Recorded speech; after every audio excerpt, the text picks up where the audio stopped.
जय जय श्री सीताराम। आजकल का मनुष्य, आजकल का जीव केवल और केवल अवगुणों का भंडार रह गया है।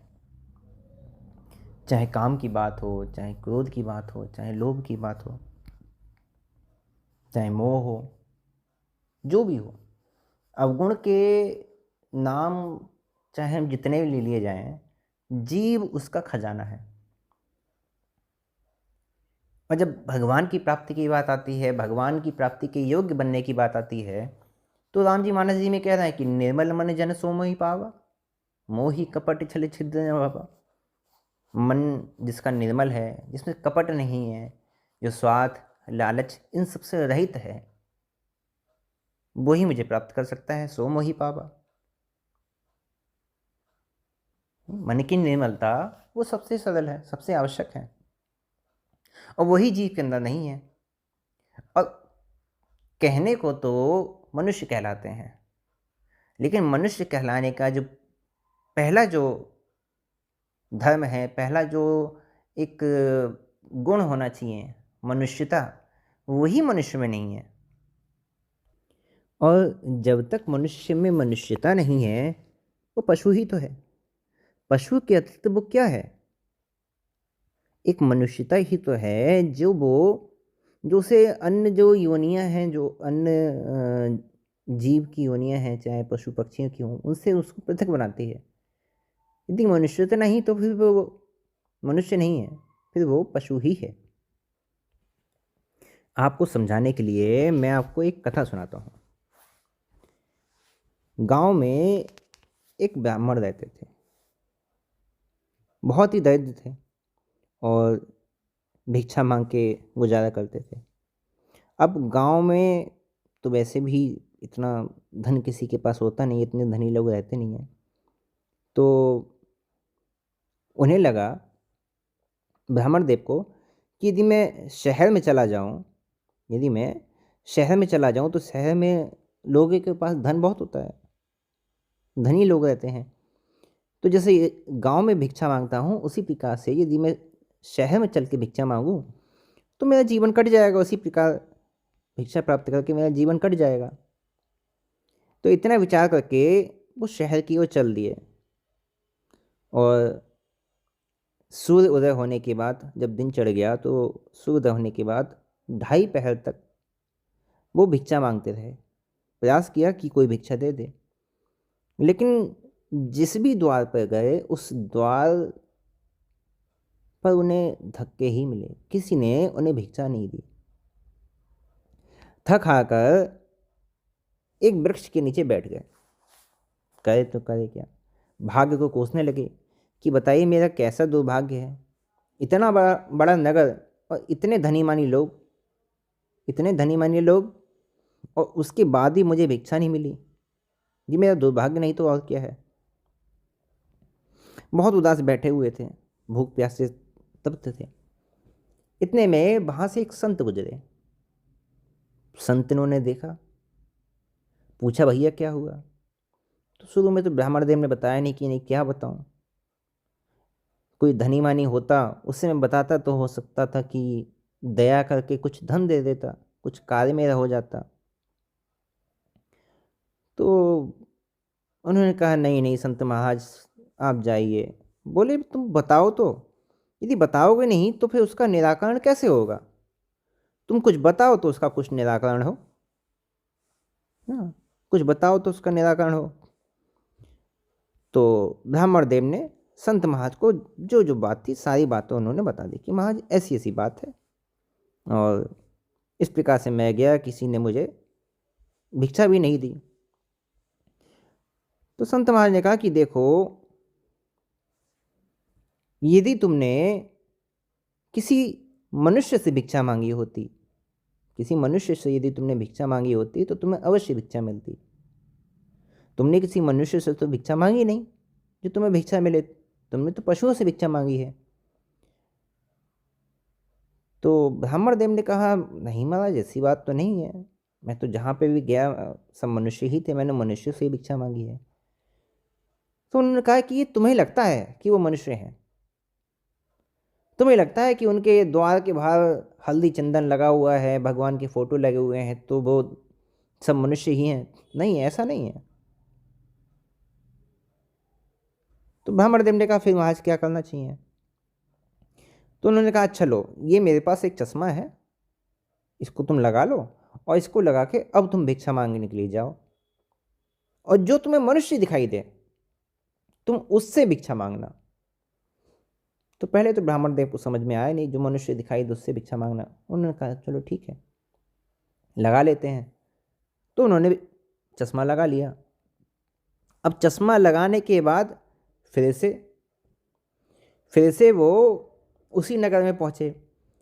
अब क्या देखते हैं कि जहाँ जहाँ उन्होंने भिक्षा मांगी थी, उस इस द्वार पर जो भी लोग खड़े हैं, किसी का मुख कुत्ते का, किसी का बिल्ली का, किसी का सियार का, किसी का लोमड़ी का, किसी का शेर का, किसी का हाथी का, किसी का घोड़े का, इस प्रकार से सबके मुख बने हुए हैं, मनुष्य नहीं दिखाई देता कोई। ब्राह्मण देव ने समझा कि ये बात है, तो संत भगवान ये कहना चाह रहे थे, लेकिन उन्होंने कहा है कि जो मनुष्य दिखे उससे ही भिक्षा लेना। मनुष्य तो यहाँ कोई नहीं दिखता। चलो थोड़ा और आगे चल के देखते हैं। और आगे गए। जब और आगे गए तो उन्हें वहाँ पर एक मोची दिखाई दिया, जो जूता सिलने का, जूता जोड़ने का, जूता पॉलिश करने का काम करते हैं। उन्हें मोची दिखाई दिया। मोची उन्हें मनुष्य के स्वरूप में दिखा। तो ब्राह्मण देव ने कहा कि यही एक यहाँ पे मनुष्य दिखाई दे रहा है, इसका अर्थ कि इससे भिक्षा मांगनी चाहिए। लेकिन मैं ब्राह्मण उत्तम कुल में जन्म लिया हुआ, और ये एक मोची दिन रात चमड़ा काटने वाला, इससे मैं भिक्षा कैसे ले सकता हूँ? वो इतना सोच ही रहे थे कि उतने में उस मोची की ही नज़र उन पर पड़ गई। तुरंत वो अपना काल उसने छोड़ा, अपना काल छोड़ के तुरंत ही जल से अपने हाथ शुद्ध किए, पवित्र किए, तुरंत आया, सामने प्रणाम किया, दंडवत किया, बोले महाराज बड़ी कृपा हुई जो आपने दर्शन दिया, वरना इस शहर में तो कोई कहाँ दिखाई देने वाला है। बोले महाराज मैं आपकी क्या सेवा कर सकता हूँ? आप बड़े क्लांत दिखाई दे रहे हैं, आपके मुखमंडल पर बड़ा क्लांति दिखाई दे रही है, आप बहुत थके हुए पता चल रहे हैं, मैं आपकी कुछ सेवा कर सकता हूँ, बताइए। तो पहले तो ब्राह्मण ने मन में सोचा कि रहने देते हैं, फिर सोचा नहीं, संत भगवान ने आज्ञा दी है तो कहीं ना कहीं कुछ इसका रहस्य अवश्य होगा। तो उन्होंने कहा हाँ बेटा, मैं ऐसे ऐसे आया था और ये मेरे साथ हुआ और मुझे बहुत भूख लगी है। उन्होंने कहा ठीक है महाराज, यदि मैं आपकी कुछ सेवा कर सकूं तो मैं अपने आप को धन्य मानूंगा। तो उसने कहा कि महाराज दिन भर में आज मैंने 15 पैसे की कमाई की है, और चलिए आप कुछ प्रसाद पा लीजिए। तो वो 15 पैसे अपनी जेब में डालकर एक हलवाई के यहाँ पहुँच गया, ब्राह्मण देव को लेकर, और हलवाई से कहा कि महाराज जो भी इन 15 पैसे में आ जाए वो आप ब्राह्मण देव को दे के इनकी तृप्ति करवा दीजिए, इनको तृप्ति दे दीजिए, कुछ भोजन दे दीजिए। तो उसने थोड़ा सा मिठाई उसने दे दी। तो मोची को लगा कि इतनी सी मिठाई से और इतने क्लांत हैं ये, तो इनका भला तो नहीं होगा, इनकी भूख तो शांत नहीं होगी, तो क्या करना चाहिए? उसके मन में तुरंत विचार आया कि घर पे एक नया जूड़े का जो है जोड़ा रखा हुआ है, नए जूते एक जोड़ी घर में रखे हुए हैं, मैं उनको बेच देता हूँ बाज़ार में, नए हैं, कोई ना कोई खरीद ही लेगा, है ना, 1 रुपये 2 रुपये मिल ही जाएंगे, तो उनसे इनकी सेवा हो जाएगी, इनकी तृप्ति हो जाएगी। उसने मन में संकल्प कर लिया कि अब इसको मैं बेच के जो भी प्राप्त करूँगा इन जूतों को, उससे मैं इनको दान दे दूंगा, उतना धन इनको दे दूंगा मैं। तो उसने ब्राह्मण देव से कहा कि महाराज आप आइए, मैं अभी थोड़ी देर में आता हूँ। चला गया, जूते लेकर बाजार में खड़ा हो गया। उधर उस नगर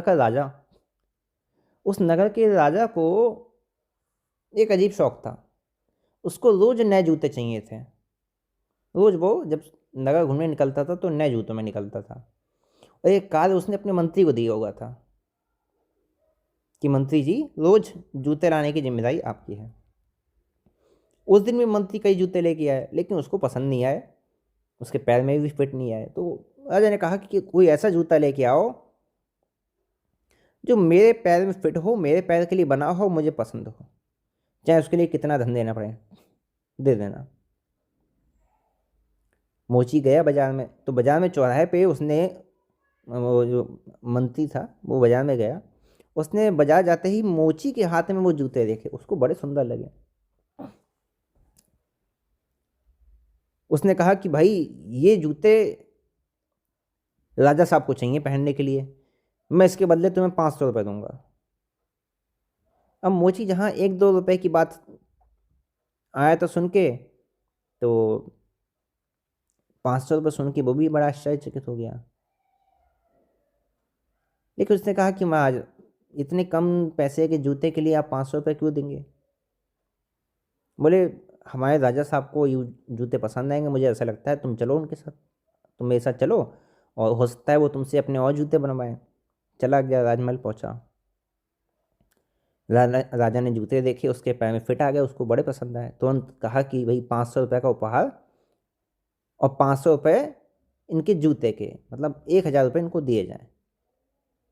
जब देने की बात आई तो मोची ने कहा कि नहीं महाराज, मुझे नहीं चाहिए, मैंने इन जूतों के निमित्त एक संकल्प किया था कि जूते जितने के भी बिकेंगे, मैं वो संपूर्ण धन, ऐसे ऐसे एक ब्राह्मण देव हैं, मैंने कहा था कि मैं उनको दे दूंगा, तो आप उन ब्राह्मण देव को ही ये धन दीजिए और मैं उनको बुला ले आता हूँ। तो राजा बड़ा प्रभावित हुआ।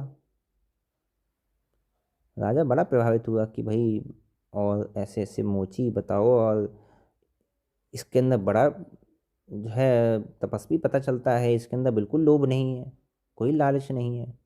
बोले ठीक है, ब्राह्मण देव को बुला के लेके आओ। ब्राह्मण देव को बुला के लेके आए, उन्हें 1000 रुपये देने लगे। तो उन्होंने कहा महाराज मैं क्या करूँगा 1000 रुपये का, मैं भिक्षा मांग के खाने वाला, मैं इस 1000 रुपये का क्या करूँगा?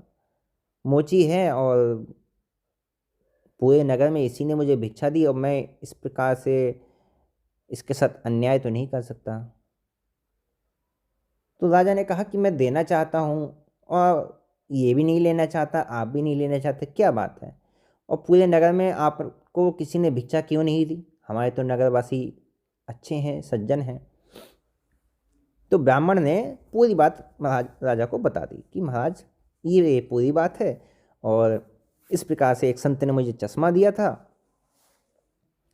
और इस प्रकार से मुझे भी मोची से मुझे मिला, और मोची इस प्रकार से मुझे मिले, और इन्होंने मुझे इस प्रकार से प्रसाद पवाया। तो राजा ने कहा कि भाई दिखाओ तो चश्मा कहाँ है? तो ब्राह्मण देव में चश्मा निकाल कर राजा के हाथ में दे दिया। राजा ने चश्मा लगाया तो अपने जब मंत्री मंडल को देखा, संपूर्ण जितने सब बैठे हुए थे, कोई कुत्ता कोई बिल्ली, जब अपने मंत्री को देखा तो देखा ये तो लोमड़ी है, बड़ी चालाक है। तो दूसरे मंत्री को देखा, कोई सियार दिख रहा है, कोई भालू दिख रहा है, कोई कुत्ता दिख रहा है।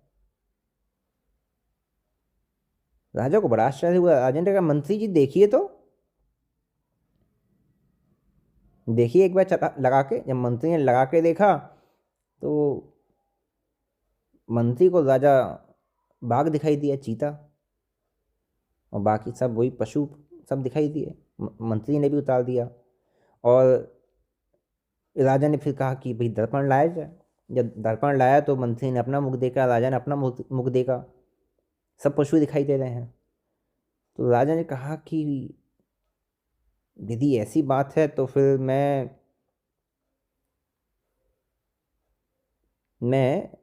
ये जो मोची है, मैं इसको इस राज्य का राजा बनाता हूँ, यही इस राज्य का राजा बनने के योग्य है। भाई हम में तो कोई मनुष्य ही नहीं है, ये मनुष्य है। मैं राज्य नहीं चाहता, मैं धन संपत्ति नहीं चाहता, मैं इसकी तरह बनना चाहता हूँ, मैं इसकी तरह बनना चाहता हूँ, इसलिए मैं इसको अपना राज्य देता हूँ। मैं चाहता हूँ कि मेरा राज्य ऐसे हाथों में रहे। इधर मोची ने मना कर दिया, बोले ना नहीं महाराज, मैं आपके राज्य का क्या करूँगा, मुझे आपका राज्य नहीं चाहिए। तो बाद में दरबारियों ने, राजा ने और जो ब्राह्मण देव थे उन्होंने जब मोची के इस प्रकार के व्यवहार को देखा तो सबने कहा कि हमें जीवन में कुछ नहीं चाहिए, यदि हमें जीवन में कुछ चाहिए तो बस हम इस मोची की तरह हो जाएं। इसमें लोभ नहीं है, लालच नहीं है, दंभ नहीं है, पाखंड नहीं है तो है उदारता, दया, मनुष्यता, परोपकार। यदि ये गुण हमारे में आ जाए तो हम भी मनुष्य हो जाएं। और ऐसे जो जन हैं, ऐसे जो परम उदार हैं, दयावान हैं, दयाशील हैं, दूसरों पर दया करने वाले हैं, कृपा करने वाले हैं, ऐसे ही जो जन हैं, ऐसे ही जो जीव हैं वो भगवान को प्रिय हैं। और ऐसे ही जीव के लिए भगवान कहते हैं कि निर्मल मन जन सो मोहि पावा। ऐसे जो भक्त हैं, ऐसे जो जीव हैं, यही मुझे प्राप्त कर सकते हैं। क्यों? क्योंकि इनका मन, इनका चित्त निर्मल है। मोहि कपट छल सिद्ध न भावा। इनमें न कपट है, न स्वार्थ है, न द्वेष है, न जलन है। इनमें कोई दूसरे से द्वेष की भावना भी नहीं है। तो ऐसे जो जन हैं, ऐसे जो भक्त हैं, यही मेरी प्राप्ति के योग्य हैं। तो सबसे पहले तो हमें खुद सोचना चाहिए कि मनुष्य होकर क्या हमें मनुष्यता है। ये सब जो सामान्य सी बातें हैं, ये सब एक साधक को, एक भक्त को अपने जीवन में ज़रूर विचार करनी चाहिए। हम लोग क्या है, सत्संग में तो चले जाते हैं, हाँ आज ये कथा सुनी, आज ये संत का चरित्र सुना, आज ये भक्त का चरित्र सुना, ये अच्छा सुना है, ये अच्छा सुना है। ये भी सुन लेते हैं कि भवसागर चाहे पार जो पावा, राम कथा ताके दृढ़ लावा। भगवान की कथा जीव को संसार सागर से पार कराने वाली है। भगवान का चरित्र जीव को संसार से पार करने वाला है। भगवान के नाम का कीर्तन, भगवान के गुणों का गुणगान, ये सब जीव को संसार सागर से पार कर देता है। लेकिन इनके पीछे जो भाव छुपा रहता है, इनके पीछे एक भक्त का जो शांत मन होता है, हम उसको कभी सोचने विचारने की आवश्यकता नहीं समझते। हम कभी ये विचार नहीं करते कि इस संसार से पार निकलने की बात तो ग्रंथ में सही कही गई है, लेकिन जो संसार से पार गए हैं उन भक्तों का जीवन कैसा था, उनका अपना चित्त कैसा था। उनके चित्त में कोई मलिनता तो नहीं थी, उनका अपना चरित्र कैसा था, इसको हम जानने का, सोचने का कभी प्रयास नहीं करते। और यदि हम थोड़ा सा भी प्रयास कर लें तो जीवन में सब प्रकार के जो अवगुण हैं उनसे हम बचते हुए सदा ही जो अपनी मनुष्यता है ना, उसको सामने रखेंगे। जो परोपकार है, परोपकार को आगे रखेंगे, दूसरों पर दया करना सीखेंगे। यही जो गुण हैं जो एक मनुष्य को मनुष्य बनाते हैं, अन्यथा मनुष्य भी पशु के समान ही है। इसलिए भगवान कहते हैं कि निर्मल मन जन सो मोहि पावा। जिसका मन निर्मल है वही मुझे प्राप्त करता है। आज के लिए यही विश्राम देते हैं। जय जय श्री सीताराम।